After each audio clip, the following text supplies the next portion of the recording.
Now to the latest on a story we've been covering. The parents of Philadelphia teacher Ellen Greenberg are speaking out tonight in outrage and disappointment. Their 14-year battle seeking justice in their daughter's horrific stabbing death has led to an official new ruling, and they just can't believe it. Their heartbreaking saga began in January of 2011. That's when their daughter Ellen was discovered dead in her Philadelphia apartment by her fiancé.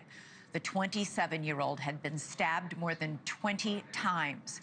This gruesome picture breaks it down. There were 20 wounds in all, 10 in the back of her head and neck. Ever since then, the hotly debated question has been, was it murder or suicide? It's a question even Philadelphia authorities can't seem to agree on. First, a medical examiner ruled that Ellen's death was a homicide. Then, weeks later, he reversed himself to say it was a suicide to match what police reports said. He has since changed his mind a third time, going back to homicide. But now he is no longer in office. Ellen's parents never bought the suicide theory. After relentless pressure from the Greenberg family, the city's new medical examiner finally agreed to reopen the case and review it. She just released her findings this week, and she ruled that Ellen did die by suicide. The new medical examiner noted that Ellen was suffering from anxiety at the time of her death. There were no signs of a struggle. There were no defensive wounds on her body and no one else's DNA on the knife. And she says the apartment was locked from the inside.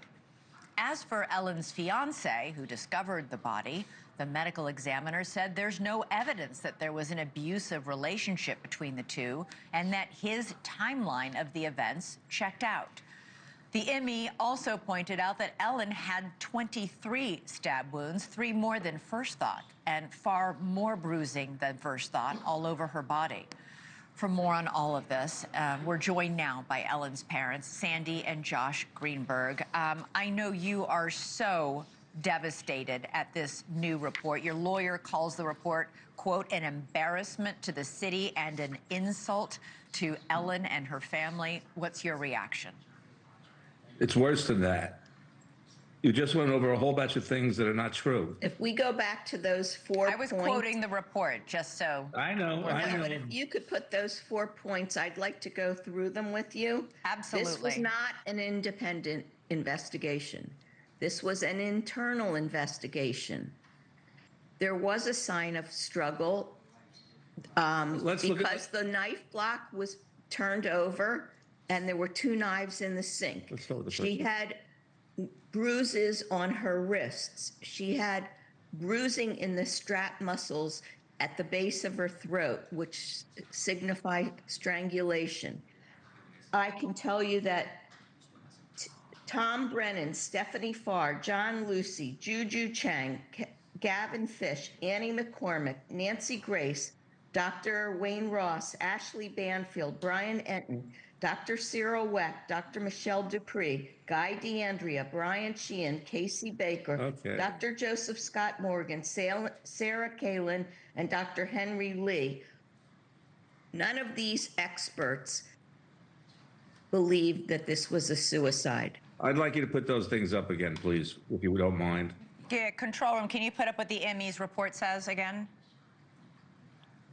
Let's start out with Ellen was suffering from anxiety at the time of her death. Anxiety does not lead to suicide. Depression does. But a psychiatrist who I had sent her to said Ellen was not suicidal.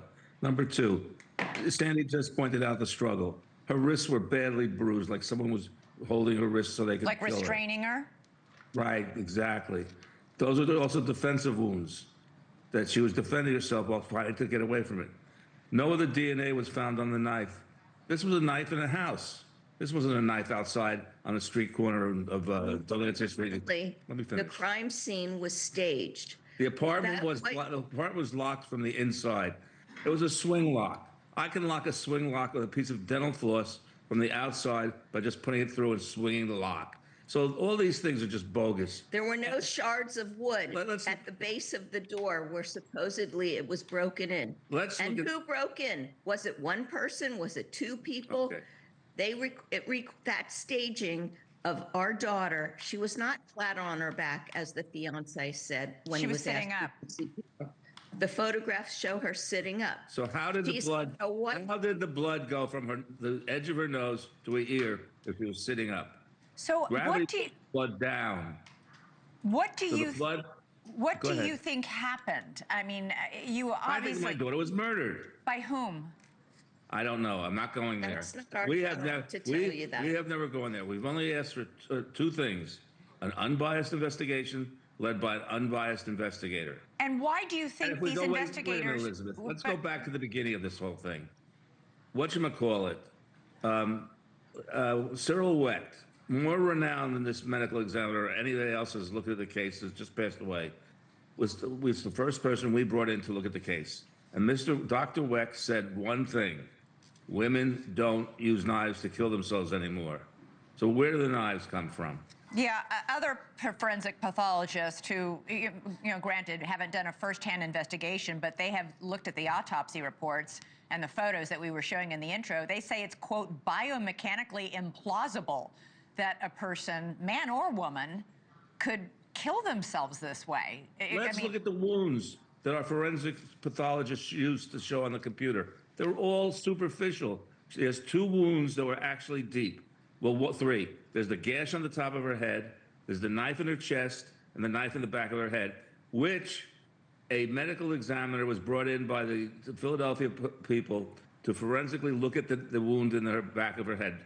And they said it was post-mortem. They also did come back after being pressured by non-biological authorities that this wound was other things. And it might have been. But one of the things is it was post-mortem. So does Ellen was murdered. What are you going to do now? Does this ruling end the case? I mean, can you appeal this? In fact, I think the city of Philadelphia is probably really pissed off that this ruling, which is so fallacious and so bogus, opens the case up to more questioning. It didn't close anything. It didn't settle anything with us. No, it didn't settle anything with a lot of people. The story has sounded extraordinary. Also, go ahead. Suicide people don't stab themselves in the back. Yeah, it is. There are a lot of things here that just don't make sense. And this medical examiner probably should have her degree checked out if she really earned her degree. I want to also say that she did not fulfill her assignment. She was supposed to go in there and review Ellen's autopsy file. That's it. Okay. What she did was showed all sorts of defenses for the fiance to try to exonerate him. She quoted our three-part series on the murder of Ellen and what happened in that room as a quote as part of her investigation. That's the most unprofessional. I mean, I'm sorry. I really feel badly that we got so. Okay. Right. Answer her question. I feel badly that we got so enthusiastic here. No. Sorry. Josh and Sandee, maybe woke some of your audience up.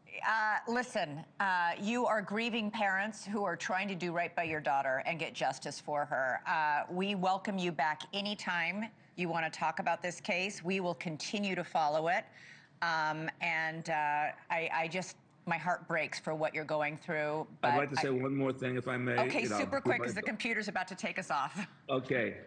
This case was not, the majority of people who review this case come for one thing: Ellen did not die of suicide. The majority. Right. The only ones are the medical examiner people in E-Town. Philadelphia. In E-Town. Josh and Sandee Greenberg, we will speak again as you continue on your quest for justice. Thank you so much for joining us tonight. We really appreciate it. Be well, and thank you. Thank you for watching. Subscribe below and download our NewsNation app right now on your phone, and you will get fact-based, unbiased news for all Americans.